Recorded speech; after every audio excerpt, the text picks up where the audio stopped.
ആദ്യമായി ഈശോയ്ക്കും മാതാവിനും നന്ദി പറയുന്നു. എൻ്റെ പേര് സിൽവി ജോൺ. ഞാൻ കോട്ടയം ഒളശ സെൻറ്റ് ആൻ്റണീസ് ഇടവയിൽ നിന്നും വരുന്നു. ഞാനിവിടെ ആദ്യമായി ഉടമ്പടി എടുത്തത് ഫെബ്രുവരി 28, 2025 ഞാൻ ഉടമ്പടിയിൽ വെച്ച കാര്യം എന്ന് പറഞ്ഞാൽ എനിക്ക് ഭയങ്കരമായിട്ട് നടുവേദനയായിരുന്നു. ഞാനൊരു നേഴ്സായിട്ട് വർക്ക് ചെയ്യുകയാണ്. നടുവേദന കാരണം എനിക്ക് ഡ്യൂട്ടിയിൽ ഇടയ്ക്കിടയ്ക്ക് നടുവ് വെട്ടുക ഭയങ്കര ബുദ്ധിമുട്ടായിരുന്നു. എന്നിട്ട് പിന്നെ ഇടയ്ക്കിടയ്ക്ക് ലീവ് എടുക്കേണ്ടി വരുന്ന ഒരവസ്ഥയായിരുന്നു. അവസാനം മാനേജ്മെൻറ്റ് തന്നെ എന്നോട് പറഞ്ഞു, ഇങ്ങനെ ലീവ് എടുത്തു കഴിഞ്ഞാൽ ബാക്കി സ്റ്റാഫ്മാർക്കൊക്കെ ഭയങ്കര ബുദ്ധിമുട്ടാകുമെന്ന് പറഞ്ഞ് ഞാൻ പിന്നെ ന്യൂറോ സർജനെ കണ്ടു. സർജൻ പറഞ്ഞത് ഇങ്ങനെ പോയി കഴിഞ്ഞാൽ ശരിയാക്കിയല്ല, കംപ്ലീറ്റ് ബെഡ് റെസ്റ്റ് എടുക്കേണ്ടി വരും, അല്ലെങ്കിൽ 50% സർജറിയും പറഞ്ഞു, അല്ലെങ്കിൽ പൂർണ്ണമായിട്ട് തളർന്നു പോകാനുള്ള ചാൻസും ഉണ്ടെന്ന് പറഞ്ഞു. അങ്ങനെ പറഞ്ഞ് ഞാൻ അവിടുന്ന് റിസൈൻ കൊടുത്തു. 1 മാസം ഞാൻ അവരുടെ മെഡിസിൻ കഴിച്ച് ബെഡ് റെസ്റ്റ് എടുത്തു. 1 മാസത്തിന് ശേഷം ഇവിടെ വന്ന് ഞാൻ ഉടമ്പടി എടുത്തു. മാതാവിനോട് മുട്ടിപ്പായിട്ട് പ്രാർത്ഥിച്ചു. കാരണം എനിക്ക് ജോലി ചെയ്യാതിരിക്കാൻ ഒരു നിവൃത്തിയില്ല. എനിക്ക് 3 കുഞ്ഞുങ്ങളാണ്. അപ്പം അവർക്ക് കൊച്ചു കുഞ്ഞുങ്ങളാണ്. അപ്പം അവർക്കുടെ കാര്യങ്ങൾ നോക്കണമെങ്കിൽ ജോലിയില്ലാതെ ഒരു നിവൃത്തിയില്ല. മാതാവിനോട് കരഞ്ഞ് പ്രാർത്ഥിച്ച് ഉടമ്പടി എടുത്തു. മാതാവിൻ്റെ ഉപ്പും തൈലവും എല്ലാ ദിവസവും രാവിലെയും വൈകിട്ടും എല്ലാം പുരട്ടി, എല്ലാം തേനും എല്ലാം ഉപയോഗിച്ചു. അതിനുശേഷം 1 മാസത്തിന് ശേഷം എനിക്ക് ഒത്തിരി വ്യത്യാസം വന്നു. കാലിലേക്കൊക്കെ ഭയങ്കരമായിട്ട് വേദന ഇറങ്ങുമായിരുന്നു. കുനിയാനും വീട്ടിലെ ജോലികളൊന്നും ചെയ്യാൻ വയ്യാത്തൊരവസ്ഥയായിരുന്നു. പിന്നീട് ഞാൻ ഇവിടെ വന്ന് എല്ലാം ഉപയോഗിച്ചതിന് പൂർണ്ണമായിട്ട് മാറിയത്. അതിനുശേഷം ഞാൻ വേറൊരു സ്ഥലത്തേക്ക് ഒരു ജോലി, അവിടെ തന്നെ ഞാൻ 2ാമത് കയറുവാനായിട്ട് ശ്രമിച്ചു. അവരെന്നെ സമ്മതിച്ചില്ല. അവരുടെ ഒരു ചെറിയൊരു ക്ലിനിക്ക് ഉണ്ടായിരുന്നു. അവിടെയും അവരെന്നോട് പറഞ്ഞത്, സിസ്റ്റർ ഇവിടുന്ന് നടുവിന് വേദനയായിട്ട് പോയതല്ലേ, അപ്പോൾ ഞങ്ങൾക്ക് തിരിച്ചെടുക്കാൻ പറ്റുകയില്ല, പിന്നെ ഇടയ്ക്കിടയ്ക്ക് ലീവ് എടുക്കേണ്ടി വന്നു കഴിഞ്ഞാൽ എന്ത് ചെയ്യും? എനിക്ക് ഭയങ്കര ഒരു മനപ്രയാസമായിരുന്നു. പിന്നീട് ഞാൻ വേറെ ഹോസ്പിറ്റലിൽ ബയോഡേറ്റ കോട്ടയം കാരിത്താസ് ഹോസ്പിറ്റലിൽ ബയോഡേറ്റ കൊടുത്ത് അവർ എന്നെ ഇൻ്റർവ്യൂവിന് വിളിച്ചു. മാതാവിൻ്റെ കാശുരൂപവും ഉപ്പും തൈലവും ഞാൻ പുരട്ടി. ഉപ്പ് ഞാൻ കയറുന്നിടത്ത് അവിടെ എല്ലാം വിതറിയിട്ടാണ്, വിശ്വാസമാണ് ചൊല്ലി വിതറിയിട്ടാണ് ഞാൻ ഇൻ്റർവ്യൂവിന് പോയത്. എനിക്ക് നല്ലൊരു ടെൻഷൻ ഉണ്ടായിരുന്നു. അവർ ചോദിക്കുന്ന ചോദ്യങ്ങൾക്കെല്ലാം നന്നായിട്ട് ഉത്തരം പറയാൻ സാധിച്ചു. പിന്നെ അവിടെ കിട്ടിയതും ഗ്യാസ്ട്രോ സർജറി ഡിപ്പാർട്ട്മെൻറ്റായിരുന്നു. നല്ല ഒത്തിരി ഹെവി ഡ്യൂട്ടിയുള്ള ഡിപ്പാർട്ട്മെൻറ്റിന് ഇപ്പോൾ 4 മാസമായിട്ട് ഞാൻ കണ്ടിന്യൂസ് ഡ്യൂട്ടി ചെയ്യുന്നത്. പക്ഷേ വേറെ ഒരു ബുദ്ധിമുട്ടും ഇല്ലാതെ നടുവേദന എൻ്റെ പൂർണ്ണമായിട്ട് മാറി. ആദ്യം ചെയ്ത ഹോസ്പിറ്റലിനെ കഴിഞ്ഞും ഇരട്ടി സാലറിയോട് കൂടിയാണ് എനിക്കിവിടെ ജോലി കിട്ടിയത്. പിന്നീട് എനിക്ക് കാലിന് വിരലിലൊരു സ്വെല്ലിംഗ് ഉണ്ടായിരുന്നു. ഭയങ്കര വേദനയായിരുന്നു. ചെരുപ്പിടാനോ ഒന്നും പറ്റാത്ത ഒരവസ്ഥയായിരുന്നു. മിന്നുന്ന വേദനയായിരുന്നു. അത് ഓർത്തോ ഡോക്ടറിനെ കാണിച്ചപ്പോഴത്തേനും അത് എല്ല് വളരുന്ന ഒരവസ്ഥയാണെന്ന് പറഞ്ഞു. എല്ല് വളർന്നത് കൂടുകയാണെന്നുണ്ടെങ്കിൽ പിന്നീട് അത് സർജറി ചെയ്ത് കട്ട് ചെയ്യേണ്ടി വരുമെന്ന് പറഞ്ഞു. മാതാവിൻ്റെ തൈലം തൂത്തതിന് ശേഷം അത് പൂർണ്ണമായിട്ട് മാറി. ഇപ്പം എനിക്കൊരു ബുദ്ധിമുട്ടുമില്ല, വേറെ പ്രശ്നങ്ങളൊന്നുമില്ല. പിന്നെ 3ാമതായിട്ട് പറയുകയാണ്, വീട്ടിൽ എപ്പം പ്രത്യേകിച്ച് പ്രാർത്ഥന വൈകിട്ട് കൊന്തയുടെയൊക്കെ സമയത്താണ് മക്കൾ എല്ലാവരും ചിലപ്പോൾ അങ്ങോട്ടും ഇങ്ങോട്ടും പറഞ്ഞ് ഭയങ്കര വഴക്കൊക്കെ ആയിരുന്നു. ഞാൻ ഉപ്പ് വിശ്വാസപ്രമാണം വീടിന് ചുറ്റും വിതറി. അത് കഴിഞ്ഞതിന് ശേഷം ഒരു പ്രശ്നവും ഇല്ല. അങ്ങോട്ടും ഇങ്ങോട്ടും നന്നായിട്ട് പ്രാർത്ഥനയിലൊക്കെ നന്നായിട്ട് ചെയ്യാനും എല്ലാം സാധിക്കുന്നുണ്ട്.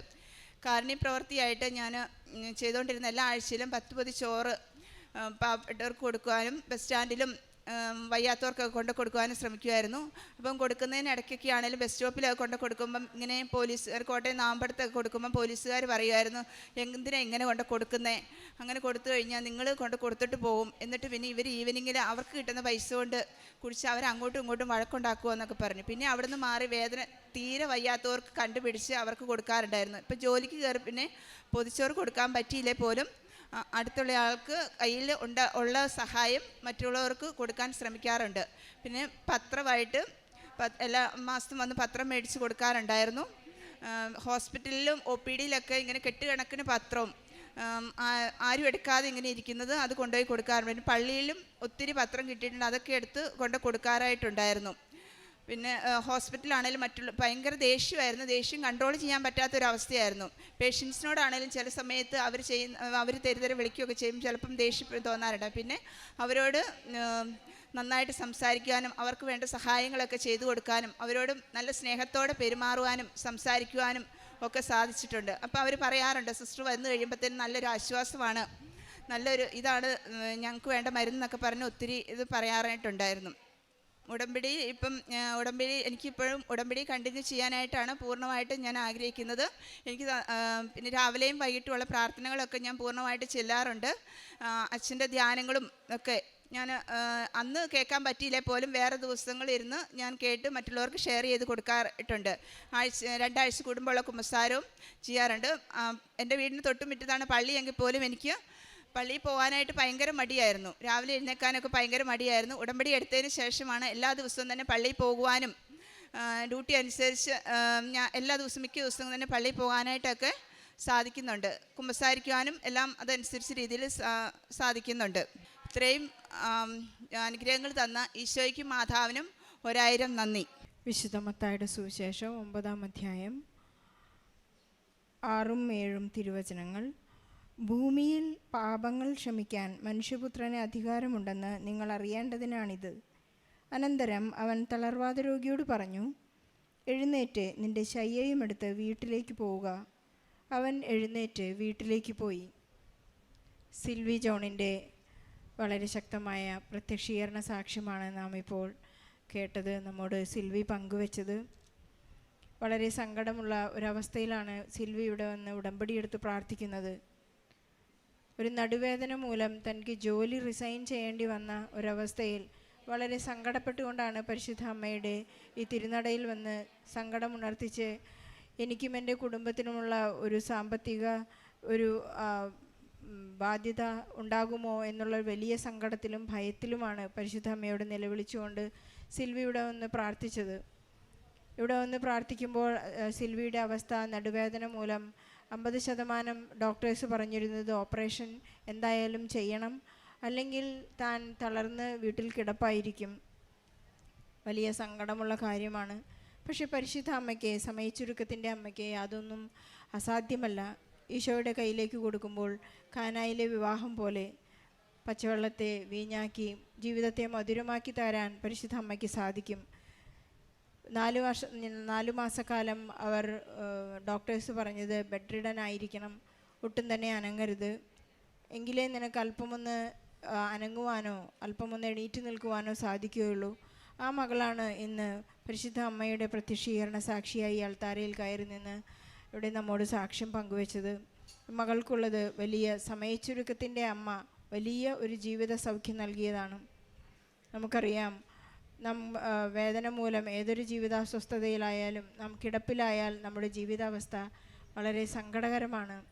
പരിശുദ്ധ അമ്മയുടെ ഇവിടെ നിന്ന് ലഭിച്ച നേർച്ച വസ്തുക്കൾ ഉപയോഗിച്ച് എന്നും തൈലവും തേനും ഉപ്പുമെല്ലാം വിശ്വാസ പ്രമാണം ചൊല്ലി പ്രാർത്ഥിച്ച് വിശ്വാസത്തോടെ ആത്മാർത്ഥതയോടെ ഉടമ്പടി ജീവിതത്തെ മുന്നോട്ട് നീങ്ങി 1 മാസത്തിനകം തന്നെ ഈ മകൾക്ക് പൂർണ്ണ സൗഖ്യം ലഭിച്ചു എന്നാണ് സാക്ഷ്യപ്പെടുത്തുന്നത്. ഈശോയ്ക്ക് ഒരു നിമിഷം മതി. കാരണം ഈശോ സക്കേവുസിനോട് പറഞ്ഞതുപോലെ ഇന്ന് ഈ ഭവനത്തിന് രക്ഷ കൈവന്നിരിക്കുന്നു. നമ്മുടെ ഒരുപക്ഷെ സാമ്പത്തിക തകർച്ചകളിലൂടെയോ വേദനകളിലൂടെയോ ദുരിതങ്ങളിലൂടെയോ അല്ലെങ്കിൽ മറ്റുള്ളവരുടെ കളിയാക്കലിലൂടെയോ ഒറ്റപ്പെടലിലൂടെയോ എല്ലാം നാം അകന്നു പോകുന്നത്, നമുക്ക് ഈശോയിൽ നിന്ന് അകന്നു പോകേണ്ട ഒരവസ്ഥ, നാം ഈശോയുടെ കൈവിട്ടു പോകേണ്ട ഒരവസ്ഥ നമുക്ക് വരുന്നതെല്ലാം പരിശുദ്ധ അമ്മ നമ്മെ ചേർത്ത് പിടിക്കുന്നതിനും ഈശോയിലേക്ക് കൂടുതൽ സ്നേഹത്തോടെ നമ്മെ ആനയിക്കുന്നതിനും വേണ്ടിയാണെന്ന് നാം മനസ്സിലാക്കേണ്ട ഒരു വലിയ സാക്ഷ്യമാണിത്.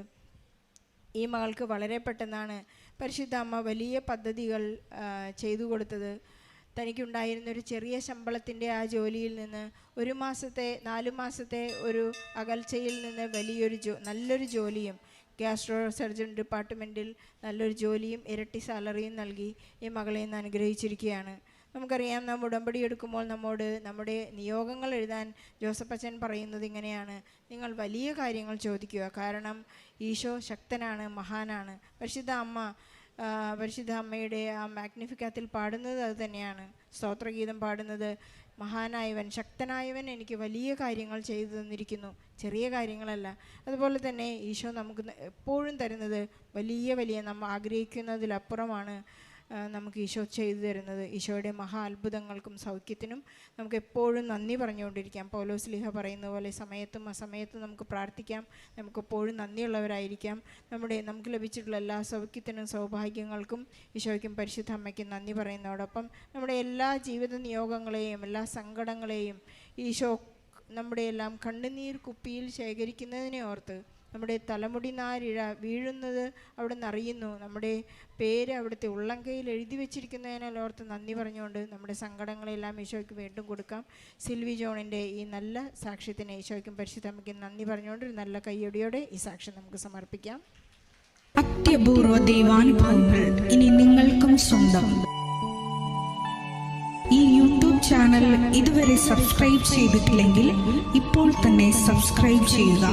ഈ വീഡിയോ ഇപ്പോൾ തന്നെ നിങ്ങളുടെ സുഹൃത്തുക്കൾക്ക് ഷെയർ ചെയ്തുകൊണ്ട് കർത്താവിൻ്റെ പ്രേക്ഷിതരാകുക.